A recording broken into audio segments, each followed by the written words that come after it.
Hi, it's Elise. I want to talk about felt senses again. And from my perception, until we really understand where those felt senses go in our body, because intuitively, that's how we should make decisions based on how we're feeling, not so much how we're thinking, because we can overanalyze and overprocess it.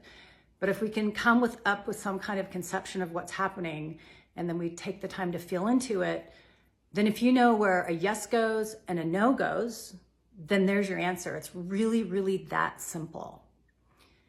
And the other thing that I want to talk about is when there's something going on in our life and we reach out to friends and whatnot, and I do it just like anybody else does. We all do it.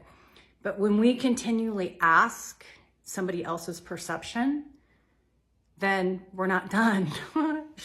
It's really that simple. So if we're continuing to ask, we're not done yet. It's when we stop asking and go inward and go, oh, I can actually move on from this. I can actually really let this go. I don't have to bring a whole bunch of other people into this scenario. I can move beyond it without continually telling the story or talking about it. So just a tip, and there's nothing wrong with doing that.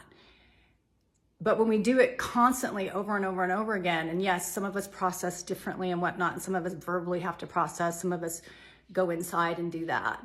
So it's usually a combination. But when we have to continually ask, then we're not done. So if we can get into that feeling state, then if we're still feeling the angst or any anxiousness or sadness or anything around anything, then we're not quite done yet. And that's okay, because you will know when you're done. You won't talk about it anymore, and you'll let it go.